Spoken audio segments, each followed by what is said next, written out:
वसुदेवसुतं देवं कंसचाणूरमर्दनं देवकी परमानन्दं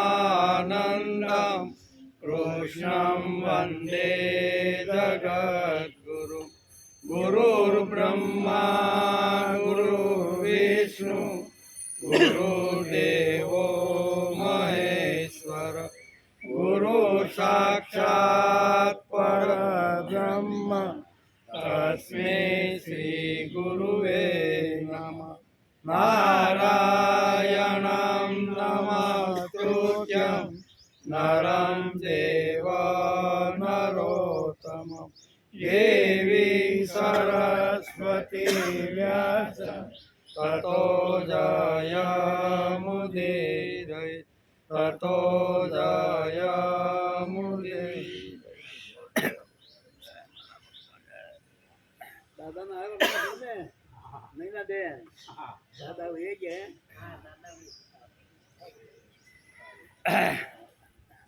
આજે શ્રીમદ ભાગવતની શરૂઆત આપણે કરી અને 328મો દિવસ.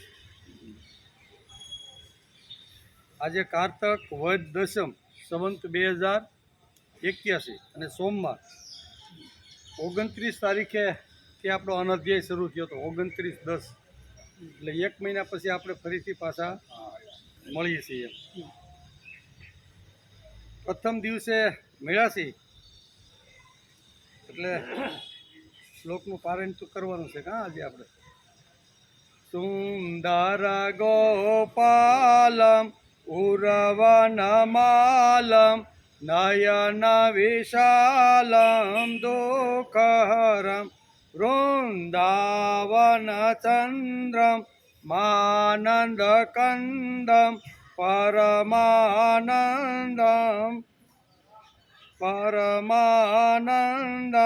દુઃખહરમ વૃંદાવન ચંદ્રમ માનંદકંદમ પરમાનંદમ ધરણીધરમ વલ્લભ ઘનશ્યામમ પૂર્ણકામમ અત્યભિરામમ પ્રીતિકરમ ભજનંદકુમારમ સર્વસુખસારમ તત્વવિચારમ બ્રહ્મપરમ.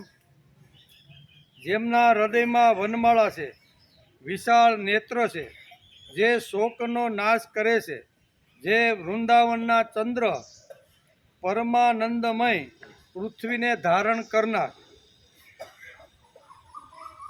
સર્વના પ્રિય મેઘ સમાન શ્યામ પૂર્ણકામ અત્યંત સુંદર અને પ્રેમ કરવાવાળા છે, એવા સમસ્ત સુખોના સારભૂત પરબ્રહ્મ સ્વરૂપ નંદકુમારને તત્વ જાણીને ભજો. આવું વલ્લભાચાર્ય પોતાના સ્તોત્રમાં લખ્યું છે.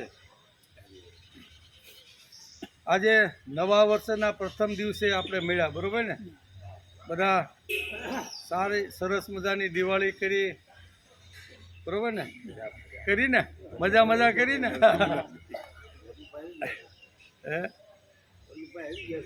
એટલે આપણે દિવાળીને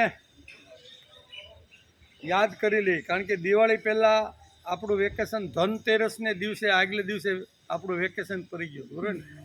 એટલે ભારતીય સંસ્કૃતિની અંદર આપણે બધાને ખબર છે કે એક સાથે 5 ઉત્સવ આવે છે. એમાં ધનતેરસ, કાળી ચૌદશ, પછી દિવાળી, બેસતું વરસ અને ભાઈબીજ. આ 5 જે ઉત્સવો છે એનો સમૂહ એક સાથે જ આવે છે, સળંગ જ એમ. બીજા બધા ઘણા બધા ઉત્સવો આવતા હોય પણ એ અલગ અલગ રીતે આવતા હોય છે, પણ આ 5 ઉત્સવો ભારતીય સંસ્કૃતિની અંદર આવી રીતના પ્રથમ આવે છે. તો દિવાળીને આપણે થોડુંક સમજી લેવાનો પ્રયત્ન કરીએ, કારણ કે દિવાળી પહેલાં આપણું વેકેશન પડી ગયું હતું, બરાબર? દીપોત્સવી એટલે આનંદનો ઉત્સવ, જે આપણે કરીને અહીંયા આવ્યા છીએ. ઉલ્લાસનો ઉત્સવ, પ્રસન્નતાનો ઉત્સવ, પ્રકાશનો ઉત્સવ માણીને આપણે બધા નવા વર્ષના પ્રથમ દિવસે આજે આપણે મળ્યા છીએ. આનંદ ઉલ્લાસ કરતાં કરતાં શું કહેવાય, જૂના વર્ષને વિદાય આપીને નવા વર્ષને આપણે આવકાર આપ્યો એમ કે દીપોત્સવી એ કેવળ એક ઉત્સવ નથી, પરંતુ ઉત્સવોનું સ્નેહ સંમેલન છે. ધનતેરસ, કાળી ચૌદશ, દિવાળી, બેસતું વર્ષ, નવું વર્ષ અને ભાઈબીજ આ 5 ઉત્સવો ભારતીય સંસ્કૃતિમાં પ્રથમ બેસતા વર્ષના દિવસે આવે છે. આ 5 ઉત્સવો ભારતીય સંસ્કૃતિના વિભિન્ન સાંસ્કૃતિક વિચારધારાઓ લઈને આ ઉત્સવોમાં સંમિલિત થયા છે. જાગૃત સમજણપૂર્વક આ ઉત્સવો જો ઉજવવામાં આવે તો એમાંથી આપણે ઘણું બધું જીવનનું દર્શન મળે છે. જીવનનું દર્શન જો જાણવાનું હોય તો આ 5 ઉત્સવોને સમજવાનો પ્રયત્ન કરવો જોઈએ. 5 ઉત્સવો આપને કંઈક કહીને જાય છે. આપણા જીવનની અંદર ઉત્સાહ, સ્ફૂર્તિ, ચૈતન્ય અને આવી રીતનું કરવા માટે આ 5 ઉત્સવો ભારતીય સંસ્કૃતિમાં છે. એમાં પહેલો છે ધનતેરસ. ધનતેરસ એટલે લક્ષ્મી પૂજાનો દિવસ. એ દિવસે બધા વેપારીઓ એ પોતાના ચોપડાઓનું પૂજન કરે છે, બરાબર ને. લક્ષ્મી પૂજનનો દિવસ. ભારતીય સંસ્કૃતિએ લક્ષ્મીને તુષ કે ત્યાજ્ય ગણી નથી. લક્ષ્મીને કોઈ ત્યાજ્ય, તુષ કે હાથનો મેલ છે એવું ભારતીય સંસ્કૃતિમાં લક્ષ્મીને ક્યારેય આવો અનાદર કોઈ પણ શાસ્ત્રમાં કરેલો નથી એમ કે. કુલ કદી ભારતીય સંસ્કૃતિમાં આપણા મહાપુરુષો કે વેદો કે ઉપનિષદોએ કરેલી નથી. લક્ષ્મીને માં ગણી, પૂજ્ય માની અને તેનું પૂજન વર્ષની અંદર ધનતેરસને દિવસે કરવામાં આવે છે. ભગવાને આપને જે કાંઈ ધન આપ્યું હોય તો એ દિવસે આપણે ધન સામે રાખીને લક્ષ્મીનું પૂજન કરીએ છીએ. શ્રીમંતો સોયના અહીંયા વાત પૂજ્ય માણી છે. શ્રી સૂક્તમાં પણ લખવામાં આવ્યું છે કે મહાલક્ષ્મી ચ વિદ્મહે વિષ્ણુ પત્ની ચ ધીમહિ તન્નો લક્ષ્મી પ્રચોદયાત. આવું આપણા વેદની અંદર પણ આ બહુ સરસ મજાના સિદ્ધાંતો શાસ્ત્રકારોએ લખ્યા છે. સોયના કાણામાંથી ઊંટ પસાર થાય પણ શ્રીમંતને સ્વર્ગ ન મળે એ ખ્રિસ્તી ધર્મના વિધાન જોડે ભારતીય સંસ્કૃતિ સહમત નથી. એમ બીજા ઘણા બધા ધર્મો આ જગત ઉપર છે, બરાબર ને. 11 ધર્મો છે. એમાં અલગ અલગ ધર્મોએ અલગ અલગ પોતાના ધર્મની વાતો કરી છે. એમાં ઈસુ ખ્રિસ્ત એટલે બાઇબલની અંદર લખેલું છે એના ધર્મગ્રંથમાં કે સોયના કાણામાંથી ઊંટ પસાર થાય તો જ ધનવાનોને, લક્ષ્મીવાનોને મુક્તિ મળે, નહીંતર એને નરક જ મળે. એવું કોણ લખે છે? વિદેશના લોકો પોતાના ધર્મગ્રંથની અંદર લખે છે. જ્યારે ભારતીય સંસ્કૃતિમાં આવું નથી. ભારતીય સંસ્કૃતિમાં તો વૈભવની ટોચ ઉપર બેઠેલો જનક પણ ભગવાનનો લાડકો દીકરો બનીને ભગવાનના પગ સુધી પહોંચે. આટલા મોટા મોટા દિલીપ છે, અજ છે, રઘુ છે, આ બધા જે વૈભવની ટોચ ઉપર બેઠેલા રાજશ્રી અને ધનશ્રીઓ ભગવાનને પામી ગયા. એનું કારણ શું છે? તો કે આ લોકોનું જે તત્વજ્ઞાન છે એના કરતાં ભારતીય તત્વજ્ઞાન શ્રેષ્ઠ છે. ભારતીય તત્વજ્ઞાન કહે છે કે ધનવાનો પણ જો પોતાનું ધન, પોતાની સંપત્તિ, પોતાનો વૈભવ જો સારી રીતે સમાજના કલ્યાણ માટે અને પોતાના વિકાસ માટે જો વાપરે ને તો એને પણ મુક્તિ મળી જાય છે. આ ભારતીય સંસ્કૃતિનું તત્વજ્ઞાન છે. જ્યારે ક્રિશ્ચન લોકો કહે છે કે હોયના નાકામાંથી ઊંટ કોઈ દી પસાર થાય જ નહીં. એટલે કે હોયના નાકામાંથી જો ઊંટ પસાર થાય તો જ ધનવાનોને આવી રીતની મુક્તિ મળે અથવા સ્વર્ગ મળે છે. ભારતીય સંસ્કૃતિ આ વિચારને માનતી નથી. ભારતીય સંસ્કૃતિમાં તો વૈભવની ટોચ ઉપર બેઠેલા રાજસીઓ પણ ભગવાનના લાડકા દીકરા બની ગયા અને હજારો વર્ષ સુધી આજે આપણે એને યાદ કરતા રહેલા છીએ. શ્રીમંતો ભગવાનના લાડકા દીકરાઓ છે. ગયા જન્મના યોગ ભ્રષ્ટ જીવાત્માઓ છે. સૂચિનામ શ્રીમંતામ ગેહે યોગ ભ્રષ્ટો બી જાય છે. ગીતાએ પણ આ જ વાત આપને સમજાવી છે. ગીતા કહે છે કે યોગ ભ્રષ્ટ જે જીવ છે ને એ ઉત્તમ આવી રીતનો જે બ્રાહ્મણ અથવા ઉત્તમ જે વૈભવશાળી હોય એને ઘેરે એનો જન્મ થાય છે. સારું કામ કરતાં કરતાં વૈભવ મળેલો છે એ ભગવત કાર્ય અને સમાજના ઉત્કર્ષ માટે વાપરી અને પોતાનો જીવન વિકાસ કરતો જીવ જ્યારે મૃત્યુ પામે છે ત્યારે એ યોગ ભ્રષ્ટ થયેલો જીવ છે એ સૂચિનામ શ્રીમંતાનામ ગેહે યોગ ભ્રષ્ટો બી જાય છે. આવો જે જીવ છે ને એનો જન્મ વૈભવની ટોચ ઉપર બેઠેલા જે માનવ છે એને ત્યાં એનો જન્મ થાય છે. એટલે ધનતેરસ એટલે શું છે? તો કે ધનતેરસ એટલે લક્ષ્મીનું પૂજન. એ દિવસે બધા જ વેપારીઓ પોતપોતાની રીતે આ લક્ષ્મીનું પૂજન કરતા રહેલા છે. વેદોની અંદર પણ લખ્યું છે કે તામ આવહ જાત વેદો. આપણે વેદોનો અભ્યાસ કરીએ તો એની અંદર પણ લખેલું છે કે તામ આવહ જાત વેદો લક્ષ્મી અનપગામિની યસ્યામ હિરણ્યમ વિંદેયમ ગામાસમ પુરુષાનામ. આવું વેદોની અંદર સ્પષ્ટ શ્રી સૂક્તમની અંદર આપણે જો એનો અભ્યાસ કરીએ તો એમાં બહુ સ્પષ્ટ રીતે લક્ષ્મીનું મહત્ત્વ, લક્ષ્મીનું પૂજન, લક્ષ્મી માં છે, લક્ષ્મી એ આવી રીતની પૂજનીય છે એનું સુંદર મજાનું વર્ણન કર્યું છે. હે જાત વેદ જે પ્રાપ્ત થતાં હું સુવર્ણ ગાય ઘોડા અને ઈષ્ટ મિત્ર મેળવી શકીશ આવી અવિનાશી લક્ષ્મી તું મારા ઘરે મોકલ. અન્ન પગામીની લક્ષ્મી આવું આ વેદમાં લખ્યું છે કે હે ભગવાન તું મારે ત્યાં પગ વગરની લક્ષ્મી મોકલ કે એકવાર મારા ઘરમાં આવ્યા પછી એ જવાનું નામ લે નહીં. એટલે અહીંયા શાસ્ત્ર આપણું આટલે બધે ઊંડાણ સુધી આપને લઈ જાય છે કે લક્ષ્મી માં છે, લક્ષ્મી પૂજની છે. વિત કાંઈ હાથનો મેલ કે ફેંકી દેવા જેવું નથી, પણ યોગ્ય જગ્યાએ જો વાપરવામાં આવે તો ઈ જ વિત, ઈ જ ધન, ઈ જ લક્ષ્મી તેને પ્રભુના પગ સુધી લઈ જાય એવી તાકાત આ ધનની અંદર, વૈભવની અંદર છે. લક્ષ્મી સંચલ નથી પણ લક્ષ્મીવાન સંચલ બની જાય. લક્ષ્મી સંચલ નથી પણ જેના હાથમાં લક્ષ્મી આવે ને એ સંચલ બની જાય છે. માનવીની મનોવૃત્તિ સંચલ બને છે. વિત એ એક શક્તિ છે, તેનાથી માનવ દેવ કે દાનવ પણ થઈ શકે. વિત એક શક્તિ છે, એનાથી દેવ બનવું હોય તો દેવ બનાય અને દાનવ બનવું હોય તો એવો તો ભારતીય સંસ્કૃતિમાં ઘણા ઉદાહરણો છે. દુર્યોધન પાસે પણ શું કહેવાય વિત આવ્યું, ધન આવ્યું. રાવણ પાસે ધન આવ્યું, વિત આવ્યું. આવા ઘણા બધા રાજર્ષિઓ પાસે ઘણું બધું વિત, સત્તા, સંપત્તિ આવી, પણ અયોગ્ય જગ્યાએ વાપરે તો એનું ધનોત્પન્નોત નીકળી જાય છે. રામ પાસે પણ આવી, દિલીપ પાસે આવી, અજ પાસે આવી, અરે જનક રાજા પાસે પણ આવી રીતની ટોચની સંપત્તિ આવી. તો આ બધી આવ્યા પછી એમણે યોગ્ય રસ્તે વાપરી તો એ લોકો આવી રીતના લક્ષ્મીવાન બનીને થાય. એટલે લક્ષ્મી મળ્યા પછી, ધન મળ્યા પછી, વૈભવ મળ્યા પછી એ આપણે ઘણીવાર દાનવ પણ બનાવે છે અને દેવ પણ બનાવી દે છે. જેના હાથમાં લક્ષ્મી આવી છે એના ઉપર આખો આધાર છે કે મારે દેવ બનવું કે દાનવ બનવું. લક્ષ્મીને ભોગ પ્રાપ્તિનું સાધન ગણનાર માનવ પતનની ઊંડી ગર્તામાં ગબડી જાય છે. બરાબર, ધન જ શ્રેષ્ઠ છે, ધન જ મારું બધું સર્વસ્વ છે એવું જે લોકો ગણે છે એ પતનની ઊંડી ખાણમાં ગબડી જાય છે. જ્યારે લક્ષ્મીનું માતૃવત પૂજન કરી તેને પ્રભુની પ્રસાદી ગણનાર માણસ પોતે પવિત્ર બને તેમજ સૃષ્ટિને પાવન કરે.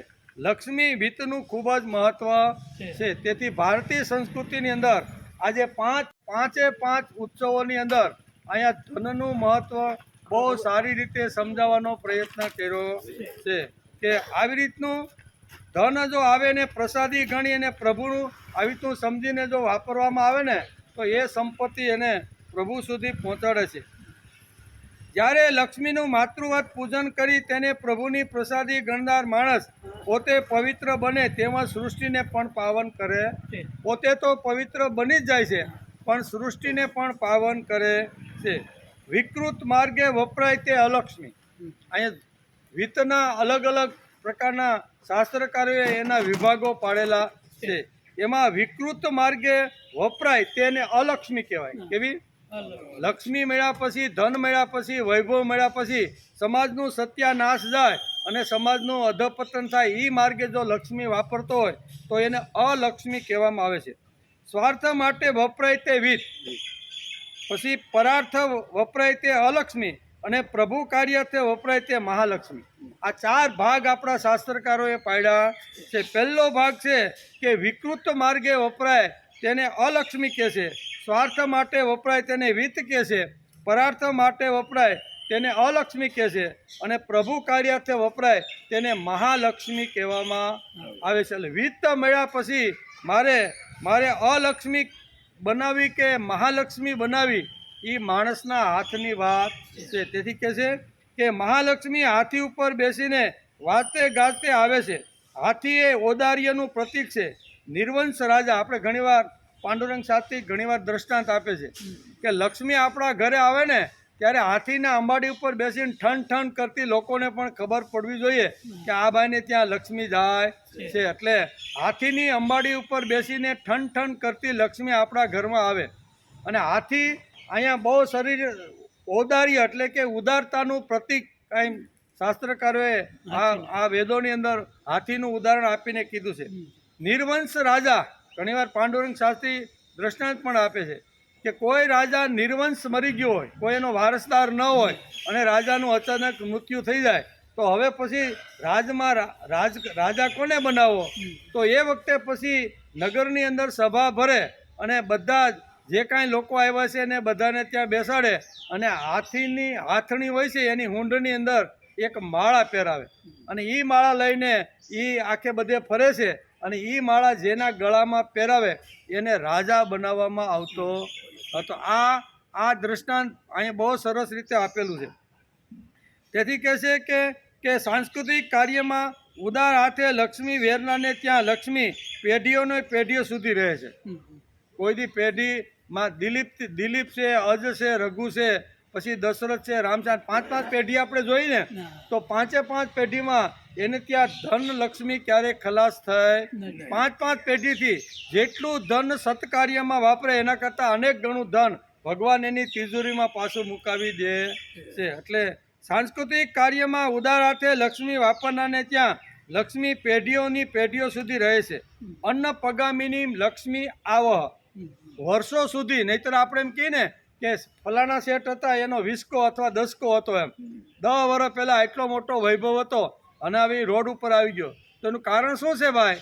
લક્ષ્મી ટકતી નથી. એટલે સત્ય કાર્યના માર્ગે જે લક્ષ્મી વાપરે એની પેઢીઓમાં ક્યારેય લક્ષ્મી ખૂટતી નથી. જેમ જેમ સત્કાર્ય કરે, પ્રભુનું કાર્ય કરે, સમાજના ઉત્કર્ષ માટે, સમાજનો વિકાસ કેમ થાય, વ્યક્તિ કેમ સારો બને, એના માટે મળેલો વૈભવ, મળેલી શક્તિ, મળેલી ધન વાપરે તો ભગવાન અનેક ગણું એના તિજોરીની અંદર પાછું ગમે તે રસ્તેથી મોકલી આપે છે. એટલે એમ લક્ષ્મીનું મહત્ત્વ એ પ્રથમ ધનતેરસના દિવસે ભારતીય સંસ્કૃતિની અંદર આજે 5 ઉત્સવનું જે સ્નેહ સંમેલન છે ને એમાં પ્રથમ અહીંયા ધનતેરસ આવે છે.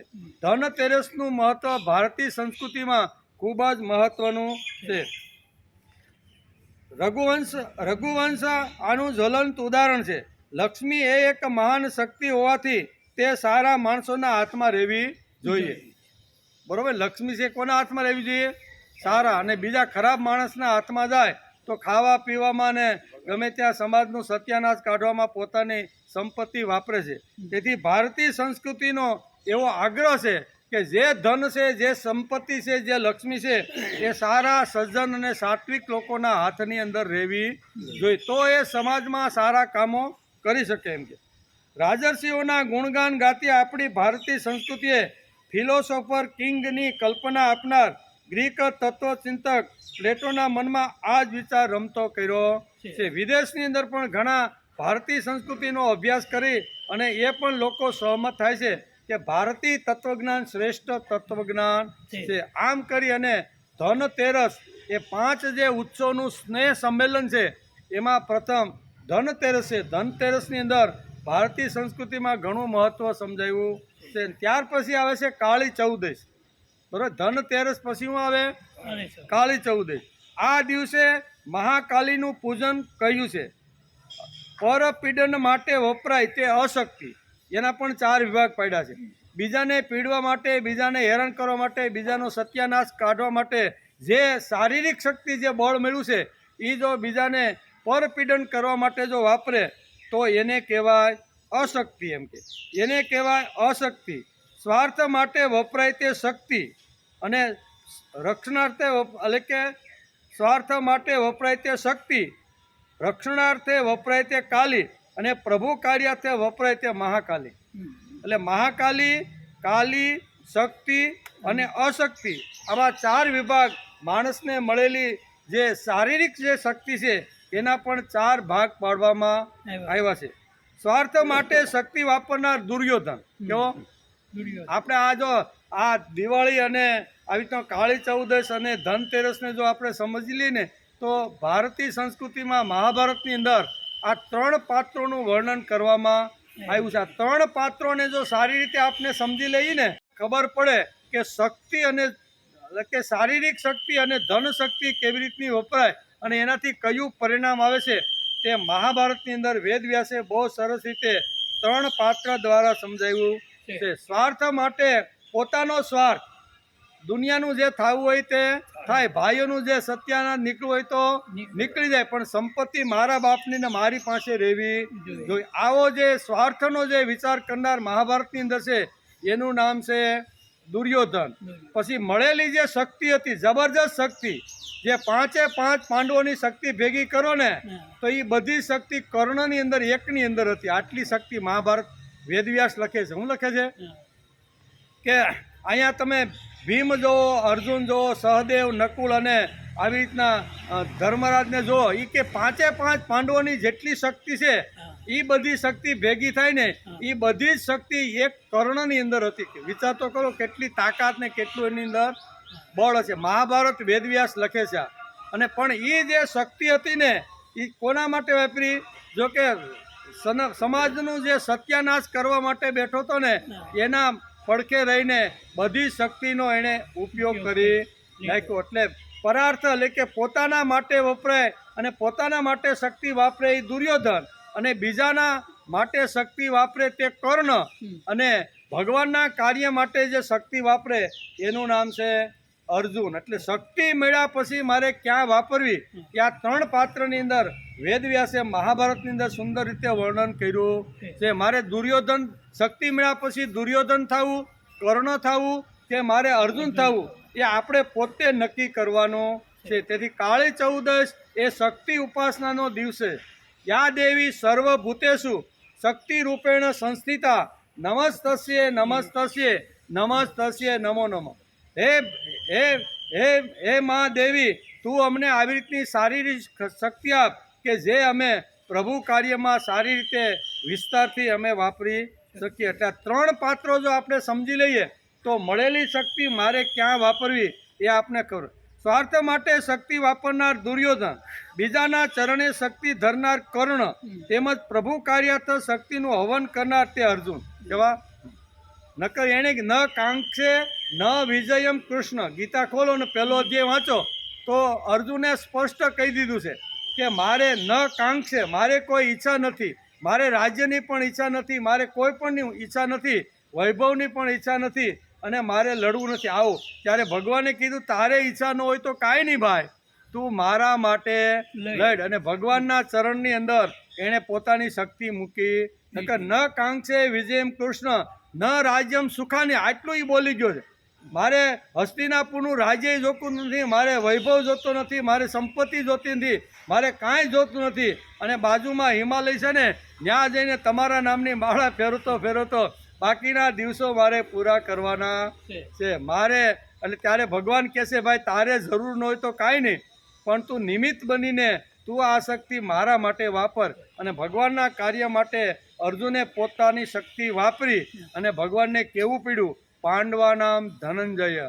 કેવું પાંડવા નામ ધનંજય. આવું ભગવાનના મુખારવિંદમાંથી શબ્દ નીકળી ગયો. મહાભારતમાં 3 પાત્રોનું ઉત્કૃષ્ટ ચિત્રણ વેદવ્યાસે આપણને સ્પષ્ટ દર્શન કરાવ્યું છે. આ 3 પાત્રોનું દર્શન મહાભારતની અંદર વેદવ્યાસે આપણે કરાવ્યું છે. કાળી ચૌદશ એ નરક ચતુર્દશી પણ કહેવાય છે. પહેલી છે ધનતેરસ અને પછી બીજો ઉત્સવ છે કાળી ચૌદશ. કાળી ચૌદશ એ નરક ચતુર્દશી પણ કહેવાય છે. એવી કથા છે કે પ્રાગ જ્યોતિષપુરનો રાજા નરકાસુર શક્તિ મળતા તે રાજા શૈતાન બની ગયો.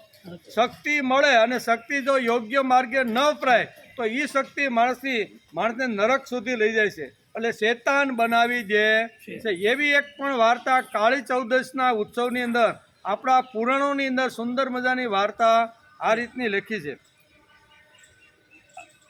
એટલે કે આ નરકાસુર રંજાડતો હતો બધાને, એટલું જ નહીં પણ સૌંદર્યનો શિકારી હતો. એવો તે સ્ત્રીઓને પજવતો.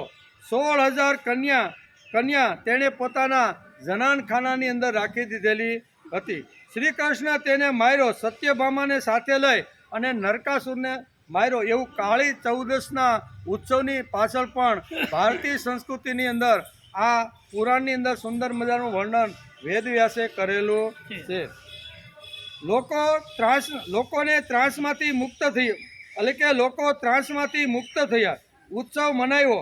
અમાસની અંધારી રાતે દીવાઓ પ્રગટાવી અને પ્રકાશિત કરી દીધા. બરાબર, અંધારી રાત હતી એટલે નરકાસુરની અંદર આ કન્યાઓને જે પૂરી હતી એ સત્યભામાનો સહારો લઈ અને ભગવાને અહીંયા નરકાસુરને માર્યો. લોકો આનંદ કિલ્લોલમાં આવી ગયા અને આ 16,000 કન્યાઓને નરકાસુરના આ પંજામાંથી એને બધાને છોડાવી.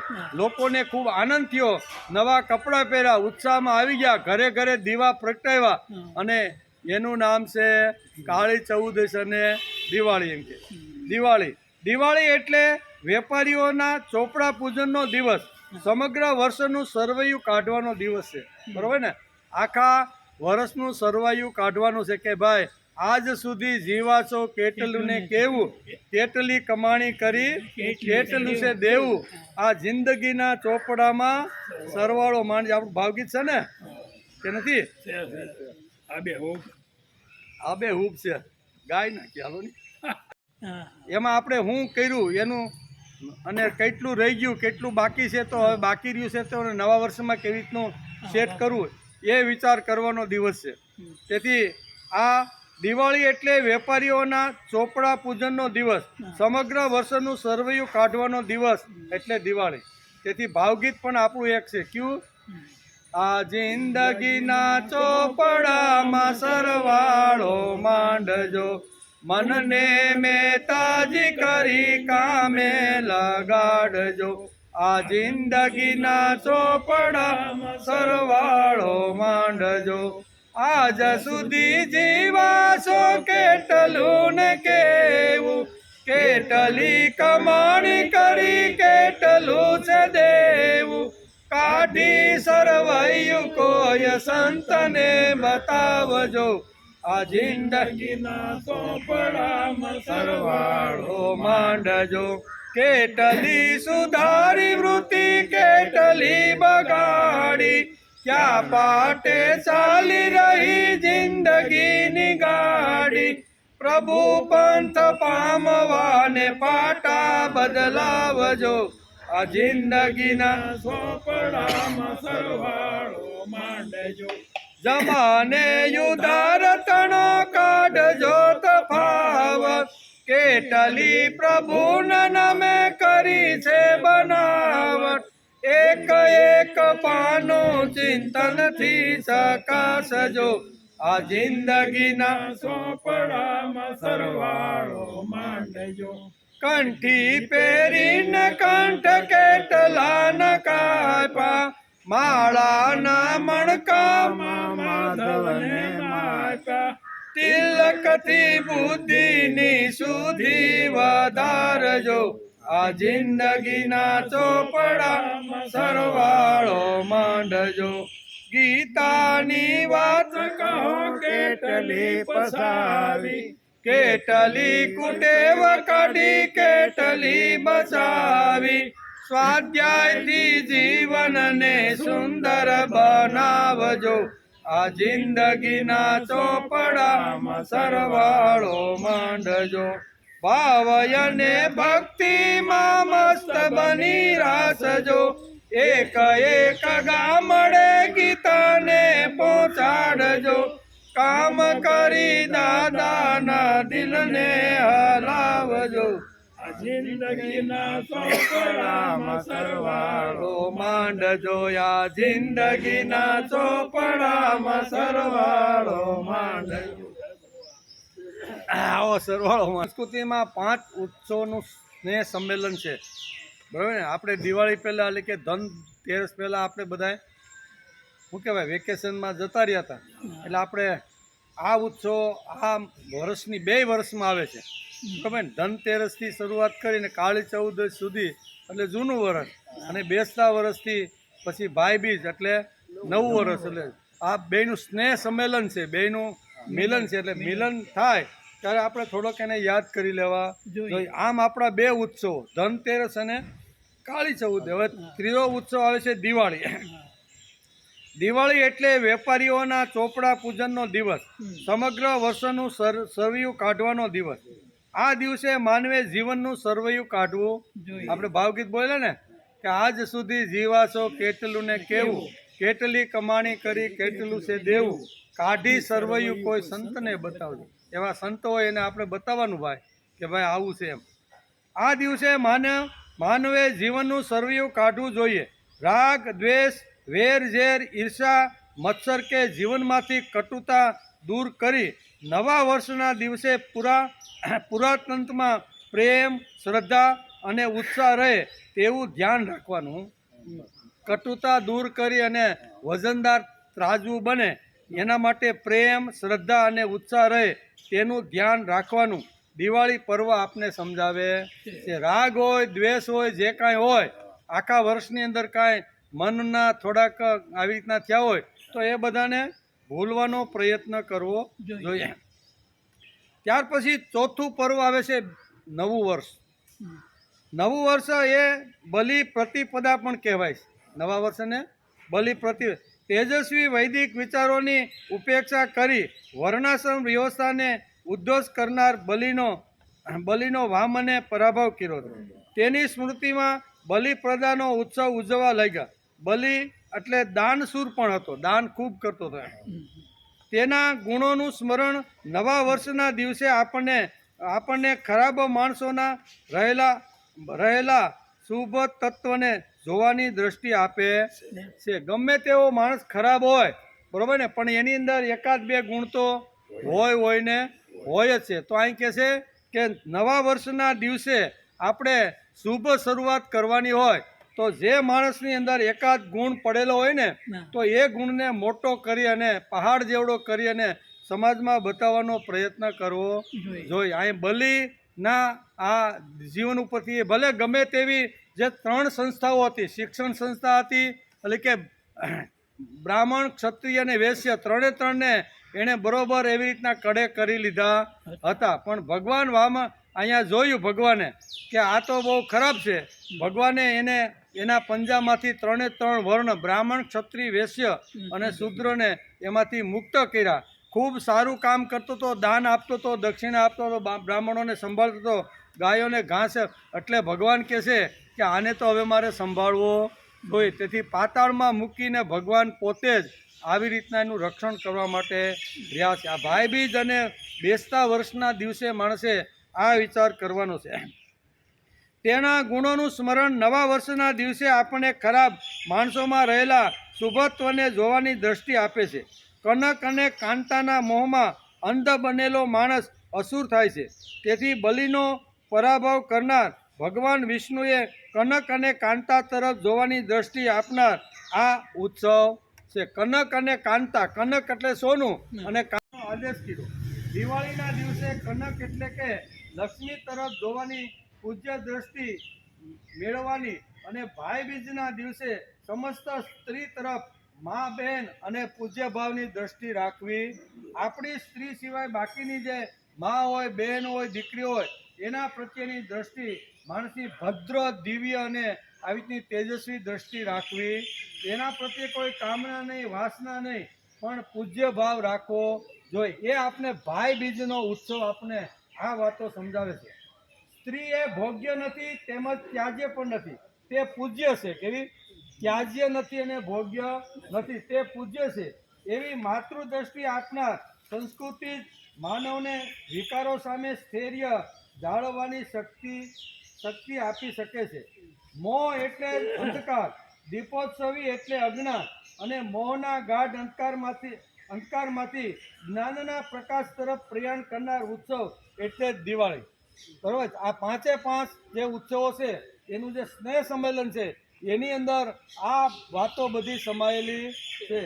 મોહ એટલે જ અંધકાર, મોહ એટલે અંધકાર, દીપોત્સવી એટલે અજ્ઞાન અને મોહના ગાઢ અંધકારમાંથી જ્ઞાનના પ્રકાશ તરફ પ્રયાણ કરનાર ઉત્સવ એટલે દિવાળી. તેથી આપણા ઉપનિષદોની અંદર લખ્યું છે કે અસતો માં સત ગમય તમસોમાં જ્યોતિર્ગમય મૃત્યુર્માં મૃતમ ગમય. બરોબર, આવી કરીને ઓમ શાંતિ શાંતિ, આવી આપણા ભારતીય સંસ્કૃતિની શું કહેવાય ઉપનિષદોની અંદર આ મંત્ર લખેલો છે કે હે ભગવાન તું મને અસત્યમાંથી સત્ય તરફ લઈ જા, હે ભગવાન તું મને અંધકારમાંથી પ્રકાશ તરફ લઈ જા, હે ભગવાન તું મને એટલે કે ભૌતિક આધ્યાત્મિક અને આધિદેવિક આ 3 પ્રકારની શાંતિ અમારા જીવનમાં હોવી. ભૌતિક શાંતિ પણ માણસની અંદર હોવી જોઈએ.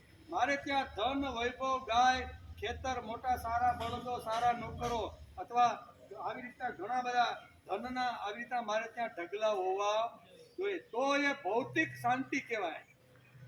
એટલે ભૌતિક શાંતિની પણ માગણી કરી છે, આધ્યાત્મિક શાંતિની પણ માગણી કરી છે.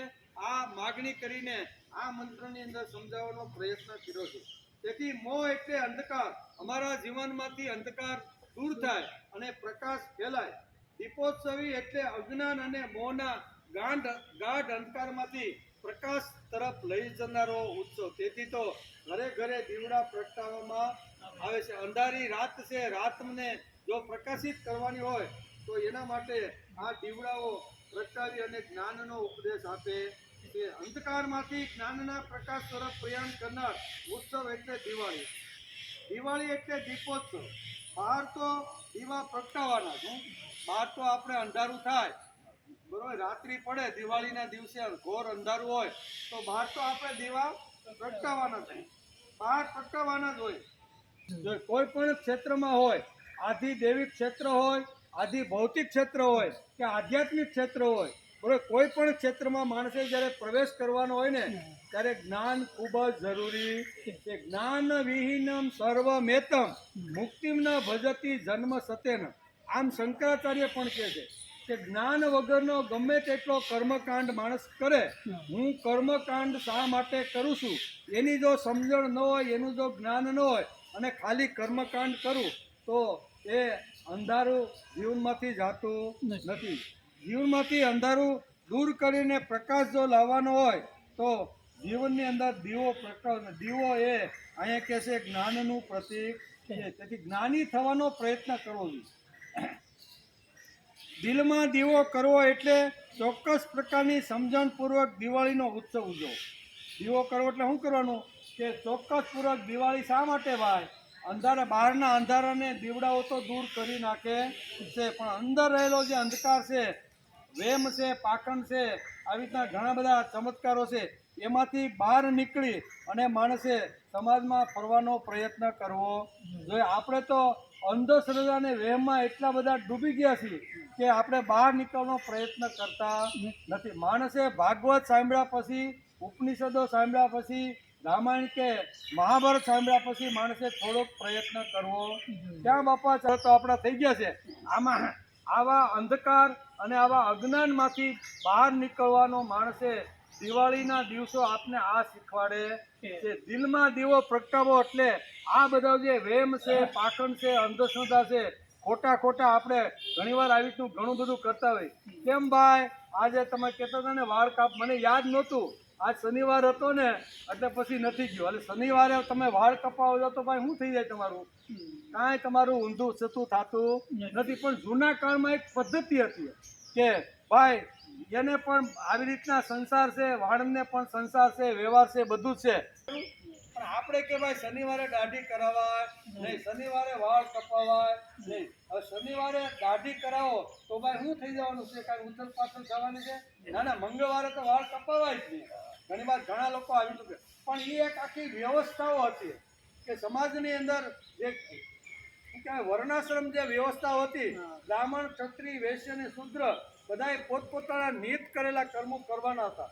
તો એની અંદરથી માણસે નિવૃત્ત લઈને પોતાના વ્યવહારના કામ કરવા કે નહીં. તેથી આ એક દિવસ એવી રીતનો રાખ્યો. એવી રીતે આપણે ત્યાં કોઈ આવી રીતનો અશુભ પ્રસંગ બને, ઘરમાંથી કોઈ બાપા વૈયા ગયા હોય બરાબર, અને પછી આપણે એમ કહીએ કે ભાઈ બુધવારે જવાય નહીં, બુધવાર ને રવિવાર, મંગળવાર. તો શા માટે? હવે જેના ઘેરેથી આવી રીતના કોઈ વ્યક્તિ વૈયા ગયા હોય, હવે જો આખે 8 દિવસ સુધી આવી રીતનું જો કરે તો નાની મોટી ખેતી હોય વેપાર હોય તો કેવી રીતનું તો 2 દિવસ એવી રીતના રાખ્યા છે કે અમારે અહીંયા 2 દિવસ કોઈ મહેમાન આવવાના નથી એટલે નાનું મોટું જે કાંઈ કામ હોય ને તો એ કરી લેવાય. આ બધું આપણા પૂર્વજોએ બરોબર કરીને ગયા છે પણ આપણે એને આવી રીતનું ખપાવી દીધું. કદાચ આવી રીતનું કદાચ જાઓ અને એ માણસ ફ્રી હોય અને કાંઈ અગવડ ન હોય તો એની ઘરે બેસવાનો કોઈ વાંધો નથી પણ એને આપણે સમજી છીએ કે ભાઈ રવિવારે 5 ઉત્સવો જે આપણા છે બરાબર ને, ધનતેરસ, કાળી ચૌદશ, દિવાળી, બેસતું વરસ અને ભાઈબીજ, એનો વિચાર હાલે છે. ધનતેરસના દિવસે વિતને અનર્થ ન માનતા જીવન સાર્થક કરવાની શક્તિ માની મહાલક્ષ્મીની પૂજા કરવાની. કાળી ચૌદશને દિવસે જીવનમાં નરક સર્જનાર આળસ કાળી ચૌદશના દિવસે જીવનમાં નરક સર્જનારા આળસ, પ્રમાદ, વધારે પડતી ઊંઘ, અસ્વસ્થતા, અનિષ્ટો વગેરે નરકાસુરને મારવાનો ઉત્સવ. કેવો આ બધા ઉત્સવોનું કાળી ચૌદશ એટલે શું કે આ બધા જે નરકાસુરો છે એને મારવાનો ઉત્સવ એમ. દેવ દિવાળીના દિવસે તમસોમાં જ્યોતિર્ગમય મંત્રની સાધના કરતાં કરતાં જીવન પથ પ્રકાશિત કરવાનું છે. જીવનના ચોપડાનું સરવૈયું કાઢતી વખતે જમા પાછું ઈશ્વર કૃપા રહે અને પ્રભુની કૃપા રહે ને એ વજનદાર રાખવાનું. શું કહે છે? જીવનમાં ચોપડાનું સરવૈયું કાઢતી વખતે જમા પાછું ઈશ્વર કૃપા રહે વધારે રહે તે માટે પ્રભુ કાર્યના પ્રકાશી જીવનને ભરી દેવાનું છે એમ કે. બેસતા વર્ષના દિવસે જૂનું વેરઝેર ભૂલી શત્રુનું પણ શુભ ચિંતન કરવાનું. નવું વર્ષ એટલે શુભ સંકલ્પનો દિવસ. ભાઈબીજનો દિવસ સ્ત્રી તરફ જોવાની ભદ્ર દ્રષ્ટિ કેળવવાની અને ભાઈના નિર્વ્યાજ સ્નેહથી સમસ્ત સ્ત્રી જાતને બહેન, મા, પુત્રી તરીકે સ્વીકારવાનો દિવસ એમ. આવી સુંદર સમજણ નિર્દેશનો જ્ઞાન દીપક તો દિલમાં પ્રગટે તો આપણું જીવન સાર્થક બની જાય. આ ઉત્સવના સંમેલનની અંદર આ બધા ઉત્સવો આપણે કંઈક ને કંઈક માર્ગદર્શન આપતા રહેલા છે. જીવન સદૈવ દીપોત્સવની મહોત્સવનું સમૂહ બની રહે. ઉરમાં ઊંચા આદર્શો રાખી વીર બનીને સંસ્કૃતિ કાજે ભેખ ધરીને દીક્ષા લો તો ખરા અર્થમાં દિવાળી ઉજવી કહેવાય. આજે આપણે નવા વર્ષના પ્રથમ દિવસે મળ્યા છીએ. દિવાળી પહેલાં આપણું વેકેશન પડી ગયું 1 મહિનો સુધી અને પછી ફરીથી આપણે નવા વર્ષના પ્રથમ દિવસે આપણે મળ્યા છીએ. તેથી થોડીક આ વાતોને આપણે વાગોળવાનો પ્રયત્ન કર્યો. દીપોત્સવી એટલે આનંદ ઉલ્લાસ સાથે પૌત્રો પુત્રીઓ બાળકો સાથે સારી રીતે ફટાકડા ફોડી અને આનંદ ઉત્સવ કરવાનો દિવસ એમ કે. દીપોત્સવી એટલે ઉલ્લાસનો ઉત્સવ, પ્રસન્નતાનો ઉત્સવ અને પ્રકાશનો ઉત્સવ. દીપોત્સવી એ એક કેવળ ઉત્સવ નથી પરંતુ ઉત્સવોનું સ્નેહ સંમેલન છે. 5 જે ઉત્સવો ભેગા એક જ લાઇનની અંદર એક જ સાથે આવે છે એનું સ્નેહ સંમેલન છે. ધનતેરસ, કાળી ચૌદશ, દિવાળી, બેસતું વર્ષ અને ભાઈબીજ આ 5 ઉત્સવો 5 વિભિન્ન સંસ્કૃતિના વિચારધારાઓ લઈને આજે આપણે કંઈક સમજાવે. અલગ અલગ ટાઈપની જે વિચારધારા છે, અલગ અલગ ટાઈપની જે કાંઈ વાતો છે ને એ 5 ઉત્સવો આપણે સમજાવે છે. જાગૃત સમજણપૂર્વક જો આ ઉત્સવ ઉજવવામાં આવે તો માનવને સમગ્ર જીવનનું સુસ્પષ્ટ દર્શન એમાંથી સાંપડી લે છે. તેથી આપણે આજે પ્રથમ દિવસે અહીંયા દિવાળીથી શું કહેવાય ધનતેરસથી શરૂઆત કરી અને ભાઈબીજ સુધીના 5 ઉત્સવનો આપણે સમજવાનો પ્રયત્ન કર્યો. આજે આપણે બધાને ખબર છે કે એકાદશા સ્કંદ 11મો સ્કંદ આપણે દિવાળીનું વેકેશન પડ્યું એટલે કે ધનતેરસના આગલા દિવસે આપણે પૂરો કર્યો, બરાબર ને. આપણે આજે એક છેલ્લો સ્કંદ શ્રીમદ ભાગવતના કેવા 12 સ્કંદ છે એમાં 11મા સ્કંદને આપણે દિવાળી પહેલાં નમસ્કાર કર્યા. 18,000 શ્લોક છે 12 સ્કંદમાં. ભાગવતકાર વેદવ્યાસે સુંદર મજાનો ગ્રંથ આપણા માટે મૂકી દીધો છે. એની અંદર ઘણી બધી વાતો છે. એમાં 31 અધ્યાયની અંદર આપણે જોતા હતા કે ભગવાને અહીં કહેવાય વેદવ્યાસે અહીંયા સુંદર મજાનો 31 અધ્યાયમાં ઉદ્ધવ ગીતા તરીકે આપણે જેને જાણીએ છીએ એ ઉદ્ધવને સુંદર મજાનું માર્ગદર્શન આપ્યું છે. ઉદ્ધવ તૃપ્ત થયો છે અને તૃપ્ત થયા પછી ભગવાન છેલ્લે એને કહે છે કે હે ઉદ્ધવ, મારી પાસે જે કાંઈ જ્ઞાન અથવા જે કાંઈ તે મને કંઈ જે કાંઈ પ્રશ્ન પૂછ્યા, બરાબર, મેં મારી બુદ્ધિ અનુસાર એ બધા પ્રશ્નોનો મેં તને ઉત્તર આપ્યો. આ ઉત્તરો આપ્યા પછી હવે તારે કાંઈ સાંભળવાનું છે, તારે કાંઈ મને પૂછવાનું છે? ત્યારે અહીંયા ઉદ્ધવ કહે છે કે હું અત્યારે તૃપ્ત થઈ ગયો છું. મારે હવે અત્યાર સુધી તમે જે જ્ઞાનની જે વિચારધારા તમે જે વરસાવી એનાથી હું તરબોળ થઈ ગયો છું અને હવે મારે એ જ્ઞાન મારા જીવનમાં સાર્થક થાય એના માટેનું તમે મને માર્ગદર્શન આપો. હવે તમે જે કીધેલા જે વિચારો છે એ મારે વાગોળવાનો છે અને એ વિચારો જો વાગોળવાનો હોય તો તમે મને હવે છેલ્લે માર્ગદર્શન આપો કે તમારી પાસેથી લીધેલું જે જ્ઞાન છે એ જ્ઞાન મારા જીવનમાં સંક્રાંત થાય એના માટે મારે હવે શું કરવું જોઈએ? આવો ઉદ્ધવ જ્યારે પ્રશ્ન પૂછે છે ત્યારે ભગવાન બહુ સરસ રીતે કહે છે કે હે ઉદ્ધવ, તમે હવે આ છોડીને તમે હિમાલયમાં બદ્રિકાશ્રમની અંદર તમે જાઓ. ત્યાં અલકનંદા ખળખળ વહેતી રહેલી જે અલકનંદા છે એના કિનારે બેસી અને તમે અત્યાર સુધી જે કાંઈ મારી પાસેથી જ્ઞાન લીધું છે ને એ જ્ઞાન તમે ત્યાં જઈને વાગોળો. એટલે વાગોળો એટલે આજુબાજુના વિસ્તારની અંદર તમે મારી પાસેથી જે જ્ઞાન લઈને ગયા છો ને એ જ્ઞાનનો વિસ્તાર તમારે ત્યાં કરવાનો છે. અને ઉદ્ધવ પછી ભગવાનને નમસ્કાર કરી પ્રદક્ષિણા કરી અને ઉદ્ધવે ભગવાને કીધું એ પ્રમાણે બદ્રિકાશ્રમની અંદર અલકનંદાના કિનારા ઉપર અહીંયા આવ્યા છે અને આજુબાજુના વિસ્તારમાં પોતાના જીવનમાં એ જ્ઞાન સંક્રાંત થાય, ઉપદેશ આપવા માટે, સુધારવા માટે કે એના વ્યસનો મુક્ત કરવા માટે ભગવાને આ ઉપદેશ એને આપ્યો નથી. પોતાના વ્યક્તિગત વિકાસ માટે. અને દુનિયાની અંદર કોઈ માણસ એવો નથી કોઈ એમ કે આ જગતની અંદર હું બધાના વ્યસનો છોડાવી દઉં અથવા એને વ્યસનમાંથી મુક્ત કરી દઉં, તો એ વસ્તુ ખોટી છે. આપણા ઘણા બધા દક્ષિણ ભારત સાને કરીને એક સંત થઈ ગયા. સાને સંત, નામ જ સાને સંત છે. આપણે જેમ નરસિંહ મહેતા છે એમ સાને નામના એક સંત થઈ ગયા. એણે યુવાન વયમાં નક્કી કર્યું કે મારે 3 ગામડા દત્તક લેવાના. એ શું કહેવાય, દક્ષિણ ભારતના જે 3 ગામડા છે ને એ મારે દત્તક લેવાના છે. અને દત્તક લીધા પછી એ 3 ગામની અંદર મારે 3 ગામને વ્યસન મુક્ત કરાવવાના છે. દારૂ પીતા હોય, માંસ મટન ખાતા હોય અથવા કાંઈ નાની મોટી બીડી કે સલેમના કાંઈ આવા બધા જે વ્યસનો છે ને એમાંથી મારે 3 ગામને મારે મુક્ત કરવાના.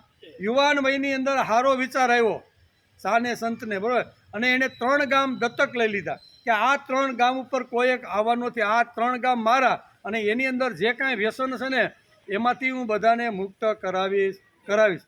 આમ કરતાં કરતાં દરરોજ જાય, મળે હળે, બધાને વાતો કરે. એમ કરતાં કરતાં 50 વર્ષ સાને સંતના થઈ ગયા.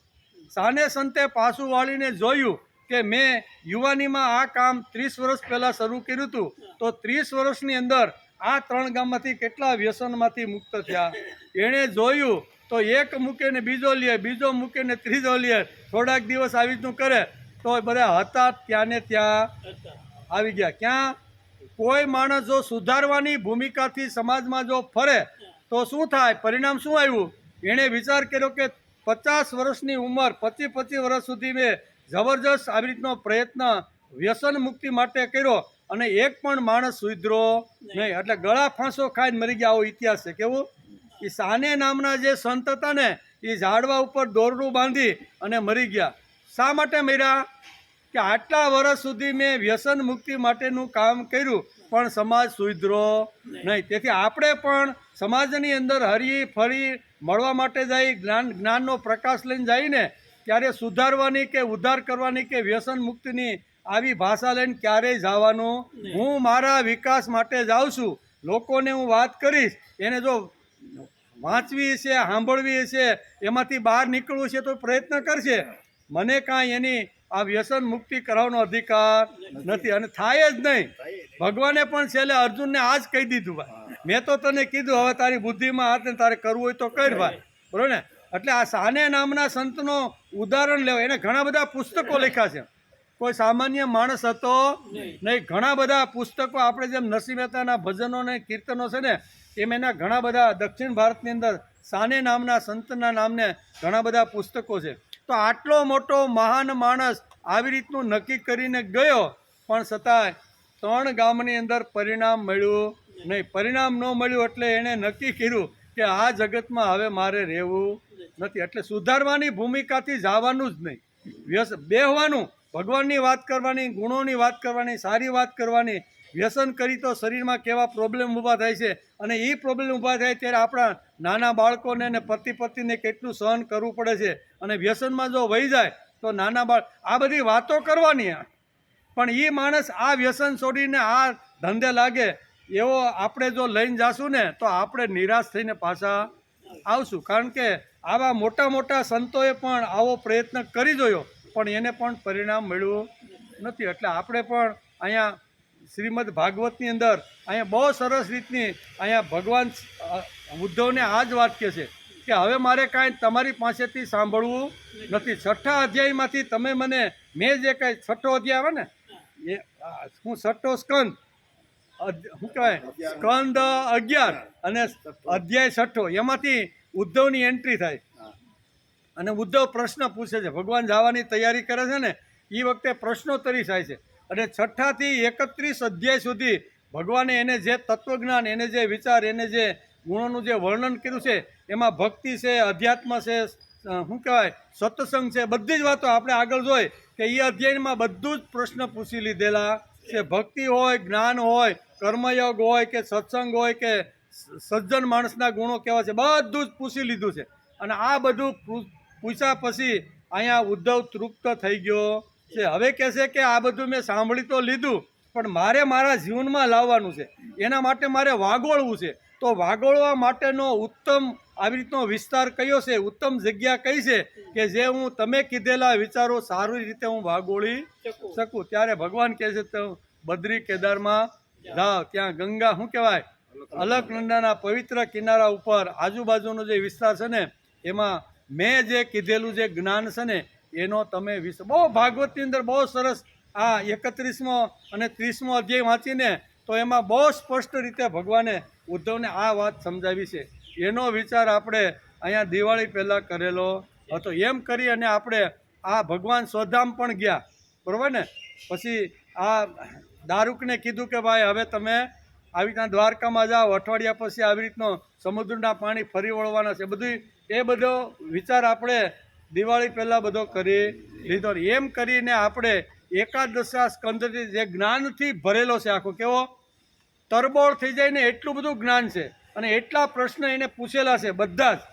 પછી જ્ઞાન હોય, ભક્તિ હોય, સત્સંગ હોય, પછી ક્ષર હોય, અક્ષર હોય, ક્ષર અક્ષરની પણ પ્રશ્ન પૂછી લીધો છે. આ બધી જ વાતો, એક પણ વાત એવી નથી કે ઉદ્ધવે ભગવાને આ 6 થી 31 અધ્યાયની અંદર પૂછ્યું, પણ હવે તૃપ્ત થઈ ગયો છે. એટલે ભગવાનને પણ પૂછ્યું કે ભાઈ હવે તારે કંઈ સાંભળવું જ?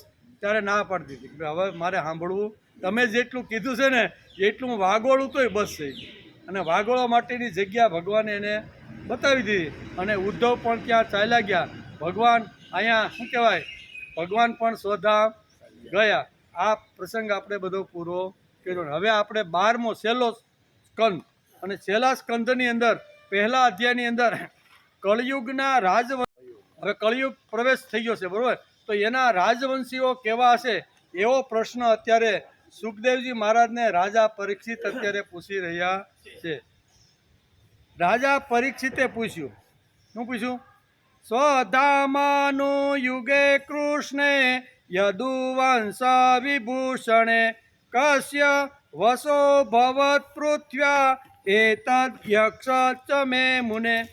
રાજા પરીક્ષિતે પૂછ્યું કે હે ભગવાન, કૃપા કરીને આપ મને એ જણાવો કે યદુવંશના અલંકાર રૂપ ભગવાન શ્રી કૃષ્ણ જ્યારે પોતાના પરમધામમાં પધાર્યા ત્યારે પૃથ્વી પર કયો વંશ આગળ વિસ્તાર પામ્યો, અને હવે કોના વંશનું રાજ્ય થવાનું છે. એટલે ભવિષ્યવાણી પણ પૂછી લીધી કે હવે પછી કેવું રાજ્ય આવશે, અને ભગવાન ગયા પછી આ કેવા રાજાઓના હાથની અંદર આ બધી સત્તા સંપત્તિ આવી. આવો પ્રશ્ન અત્યારે સુખદેવજી મહારાજે કોને પૂછ્યો છે? સુખદેવજી મહારાજને અત્યારે રાજા પરીક્ષિતે આ પ્રશ્ન પૂછ્યો છે. સુખદેવજી ઉવાચ યોન્ત્ય પુરુજનો નામ ભાવ્યો બોહાર્દથો નૃપ તસ્યામાસ્યતુ યુનેકો હત્વા સ્વામી નમાત્મજામ. સુખદેવજી મહારાજ કહે છે કે હે રાજા પરીક્ષિત, મેં તમને 9મા સ્કંદમાં એ વાત કરી હતી કે જરાસંઘના પિતા બૃહસ્થ કેવા. આની પહેલાં પણ મેં તમને 9મા સ્કંદમાં આ વાત કીધેલી હતી, પણ તમે ફરીથી એનો એ પ્રશ્ન પૂછ્યો છે એટલે હું તમને ફરીથી આ વાત કહું છું. બૃહસ્થના વંશમાં પુરંજય અથવા રિપુનંદ અંતિમ રાજા થશે કે અંતિમ જે રાજા છે એ થશે. તેના મંત્રીનું નામ સુનક હશે. તે તેના સ્વામીને રાજાને મારી નાખશે અને પોતાના પુત્ર પ્રદ્યોતને રાજગાદી ઉપર અભિષેક કરશે. પ્રદ્યોતનો પુત્ર થશે પાલક. પાલકનો પુત્ર વિશાખયુગ. વિશાખયકનો પુત્ર રાજક અને રાજકનો પુત્ર થશે નંદીવર્ધન. પ્રદ્યોમન વંશના આ 5 રાજા થશે. તેઓ પ્રદ્યોતન નામથી ઓળખાશે. આ રાજાઓ 138 વર્ષ સુધી પૃથ્વીનો ઉપભોગ કરશે. કારણ કે પ્રશ્ન પૂછ્યો છે કે ભગવાન સ્વધામ ગયા એ પછી કેવા રાજાઓ આવ્યા અને કેવા રાજાઓએ કેવી રીતનો આવી રીતનો વિસ્તાર કર્યો, એ પ્રશ્નના જવાબમાં આ બધી વાતો કહે. ત્યાર પછી કહે છે કે હે રાજા પરીક્ષિત, શૃંગવંશી રાજાઓનો શાસનકાળ સમાપ્ત થતાં આ પૃથ્વી કણ્વવંશી રાજાઓના હાથમાં ચાલી જશે. કણ્વવંશી રાજાઓ તેમના ભૂતકાળમાં થયેલા રાજાઓની તુલના અલ્પગુણી થશે. શૃંગવંશનો અંતિમ રાજા દેવભૂતિ અત્યંત લંપટ થશે. તેને તેનો મંત્રી કણ્વવંશી વાસુદેવ મારી નાખશે અને પોતાના બુદ્ધિબળથી પોતે જ રાજ્ય કરી. આ કળિયુગની શરૂઆતે રાજાને પણ આ મંત્રી હોય એ વિચાર કરે છે કે આ રાજા તો બહુ બુદ્ધિશાળી નથી, કોઈ પણ રીતે એને ખલાસ કરીને મારા દીકરાને, આવી પરંપરા શરૂ થઈ છે. એનું ભાગવતકાર વેદવ્યાસે અહીંયા ઘણા બધા રાજાઓના જીવનમાંથી આ બધી વાતો લખી છે. હે રાજા પરીક્ષિત, આ પછી અવભૃતિ નગરીના 7 આભીર, 10 ગદ્દર્ભી અને 16 કંક રાજાઓ પૃથ્વીનું રાજ્ય કરશે.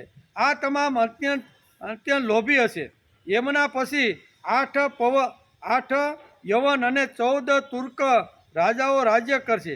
ત્યાર પછી 10 ગુરુડન અને 11 મૌન રાજા થશે. મૌનો સિવાય આ બધા 1099 વર્ષ સુધી પૃથ્વીનો ઉપભોગ કરશે. આ તથા 11 મૌન રાજાઓ 300 વર્ષ સુધી પૃથ્વીનું શાસન કરશે.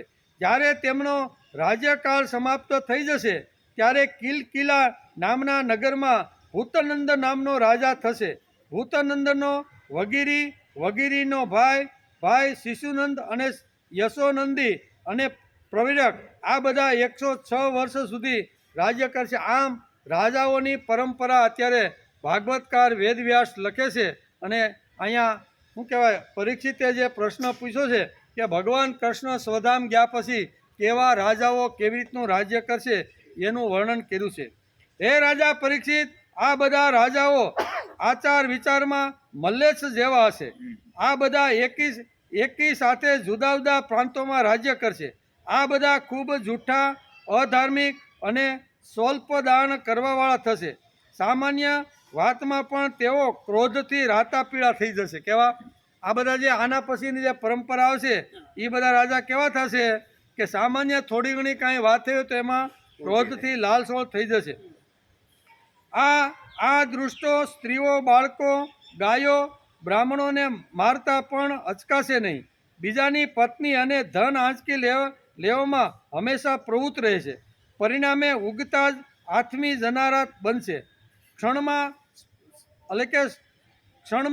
હૃષ્ટ અને ક્ષણમાં તુષ્ટ, એમની શક્તિ અને આયુષ્ય અલ્પ છે. આ બધા પરંપરાગત સંસ્કાર વિહોણા હોય, પોતાના કર્તવ્ય કર્મનું પાલન નહીં કરે. રજોગુણ અને તમોગુણના પ્રભાવથી વિચાર અંધ બનેલા આ બધા રાજાના રૂપમાં મલ્લેચ્છો જ હશે. તેઓ લૂંટફાટ કરીને પ્રજાનું લોહી સૂસનાર થશે. કળિયુગની શરૂઆત થશે ત્યારે આવી રીતના રાજાઓ આવશે. ભારતની અંદર પણ આ ઇતિહાસ બનેલો છે. જે વખતે મોગલો આપણા દેશમાં આવ્યા, બરાબર, એણે કેટલા 400 કે 500 વર્ષ સુધી આપણા દેશમાં એણે રાજ્ય કર્યું. મોગલ સત્તા એટલા વર્ષો સુધી આપણા માર્યા. અને એ વખતે એણે શું કર્યું? એ વખતે આ ધંધો કરેલો છે. બેની દીકરીઓને આવી રીતનું કોઈનું ધન પડાવી લેવું, કોઈ રાજા ઉપર આવી રીતનું કરીને એના કિલ્લા હડપ કરી લેવા, આ ધંધા બધા કરેલા છે. એટલે ઘણીવાર કહે છે કે આવા રાજાઓ જ્યારે આવશે ત્યારે સમાજની અંદર અહીંયા જે કાંઈ ધન સંપત્તિ છે એ લૂંટી અને પોતાના દેશની અંદર પોતાના વિસ્તારની અંદર લઈ જવા. કૃષ્ણના મંદિરને લૂંટ્યું એ બધું જગ જાણ છે, બરાબર. તો આવી રીતના લૂંટી અને સોનું કે જે કાંઈ ધન છે એ બધું ધન આવી રીતના નાવડીઓ દ્વારા પોતાના દેશની અંદર લઈ, એવું વર્ણન અહીં કરેલું છે. એટલે આવી રીતના મોગલો આવ્યા, પછી અહીંયા અંગ્રેજો આવ્યા, એણે પણ આપણા દેશની અંદર 200 વર્ષ સુધી રાજ્ય કર્યું. 200 વર્ષની અંદર જેટલું ધન જેટલું સોનું લૂંટી અને પોતાના ઇંગ્લેન્ડ ભેગું કરવાનું હોય તો એ બધું કરતા રહ્યા છે. આ સોનાની સીડિયા એ વખતે હતી. ભારત ઉપર જ્યારે હિન્દુ રાષ્ટ્ર હતું અથવા હિન્દુનું રાજ હતું ને, એ વખતે મોગલો પણ નહોતા, હુણ પણ નહોતા, અંગ્રેજો પણ નહોતા, અને ફક્ત આપણું શાસન ચાલતું હતું. એ વખતનું કેવું વર્ણન છે ને એ ઇતિહાસકારોએ બહુ સારી રીતે વર્ણન કર્યું. સોનાની સીડીઓ કેવી? હોનાની શકલીઓ હોનાના ઝાડ ઉપર બેસીને કિલોલ કરતી. હવે કેટલો વૈભવ કેટલું સોનું હશે વિચાર તો કરો. આ બધું જ સોનું કોઈ મોગલોએ લૂંટ્યું, કોઈ અંગ્રેજોએ લૂંટ્યું, અને બધું જ લૂંટી અને પોતાના દેશ ભેગું કરી દીધું. એટલે કે આવા કળિયુગની શરૂઆત થતે અનેક પ્રકારના રાજાઓ આવશે અને પોતે પોતાનો આવી રીતનો જે છે એ બધું લૂંટી અને પોતાના વિસ્તારમાં એવું વર્ણન કરે. તેઓ લૂંટપાટ કરીને પ્રજાનું લોહી સૂચનારા થશે. અને કર્યું ને અંગ્રેજોએ આ જ ધંધો કર્યો છે. આપણે સારી રીતે જીવવા આપણા બાપા વાત કરતા હોય કે જે વખતે આપણે ખળાની અંદર દિવાળીના દિવસોની અંદર જુવાર હોય, બાજરો હોય કે જે કાંઈ લાવ્યો હોય, ખળાની અંદર બધું હલર હાકીને બધું તૈયાર કર્યું હોય, જુવાર કે બાજરો, અને પછી જ્યારે ભાગ પાડવાના આવે ને ત્યારે આવે અહીંયા અંગ્રેજનો માણસ અને ભાગ પાડે ત્યારે શું કહેવાય, પસેડી લઈને ખાલી ઘેરે આવવું પડતું, બધું એને આપી દેવું પડતું. આને શું કહેવાય? હવે 4 મહિના સુધી જે ખેડૂતે ખેતરમાં મહેનત કરી હોય, કો હાકીને બધું અનાજ ઉત્પાદન કર્યું હોય, અને એ બધું કરી અને જ્યારે ખળાની અંદર એક પણ દાણો એના હાથમાં ન આવે તો આ લોહી સૂસ્યું જ કહેવાય ને. એટલે કે કળિયુગની અંદર આવી રીતના શાસનવાળા રાજાઓ આવશે, પ્રજાને લૂંટશે, પ્રજાનું લોહી સૂસશે અને સમાજને આવી રીતનું સત્યાનાશ તરફ લઈ જશે. આવું વર્ણન ઠેઠ શરૂઆતથી કરીને અત્યાર સુધીનું વર્ણન ભાગવતકાર વેદવ્યાસે લખ્યું છે. તેમાં રજોગુણ અને તમોગુણના પ્રભાવથી વિચાર અંધ બનેલા આ બધા રાજાના રૂપમાં મલ્લેશો, આ બધા આવ્યા કેવા હતા આપણા દેશમાં? અંગ્રેજો આવ્યા, મોગલો આવ્યા, હુણ આવ્યા, બધા આવ્યા. એ મલ્લેશાના રૂપની અંદર ભારતની ભૂમિ ઉપર આવ્યા હતા વેપાર કરવા અને શાસન આપણી ઉપર કરવા. આપણી નાની નાની જે કાંઈ નબળાઈઓ હતી ને રાજાઓની, એની નસો એ પકડતા કે આ રાજાની નબળી નસ કઈ છે, તો એ નસ ઉપર પકડી અને એને પોતાની અંદર ભેળવવાનો પ્રયત્ન કરતા હતા. આ બધા રાજા રૂપમાં મલેશા જ હશે. તેઓ લૂંટફાટ કરીને પ્રજાનું લોહી સૂચનાર થશે. આમ અત્યારે પરીક્ષિત રાજાએ જે પ્રશ્ન પૂછ્યો હતો કે ભગવાન કૃષ્ણ આવી રીતના સ્વધામ ગયા પછી સમાજની સ્થિતિ કેવી રીતની થઈ, સમાજમાં કેવા રાજાઓ આવ્યા અને કઈ પરંપરા થઈ ને કઈ પરંપરામાં કેટલું હતું. જ્યારે આવા લોકોનું શાસન થશે ત્યારે રાજ્યની પ્રજામાં પણ તેવા જ ગુણો, આચરણ અને વાણીમાં વૃદ્ધિ થઈ જશે. રાજાઓ તો તેમનું તે શોષણ કરશે જ, પરંતુ તેઓ પરસ્પર પણ એકબીજાને દુઃખી કરશે અને છેવટે બધા નષ્ટ થઈ જશે. આવું વર્ણન ભાગવતકાર વેદવ્યાસે લખ્યું છે. ઇતિ શ્રી મદભાગવતે મહાપુરાણે પારમહંસ્યા સંહિતાયા દ્વાદશ સ્કંદે પ્રથમો અધ્યાય. 12મા સ્કંદ અંતર્ગત પહેલો અધ્યાય સમાપ્ત થયો. પહેલા અધ્યાયની અંદર આ રાજાઓનું વર્ણન કરેલું છે. રાજાઓ તો રાજ કરે છે પણ એના મંત્રીઓ એના કરતાં થોડાક હોશિયાર છે. તેથી મંત્રીઓ પણ રાજાને ખલાસ કરી અને મંત્રી પોતાના પુત્ર ઉપર, આવી પરંપરા ઘણા બધા આ રાજ્યની અંદર આપણે જોવા મળી છે. આ બધું વર્ણન કર્યું છે. એમ કરી અને આ અધ્યાયને આજે આપણે નમસ્કાર કર્યો. આજે આપણે પહેલો દિવસ છે, બરોબર ને? પહેલો દિવસ છે. હવે કળિયુગને ક્યાં સંભાળવો? કાલ નિરાતે સંભાળી તો સારું એમ, બરોબર?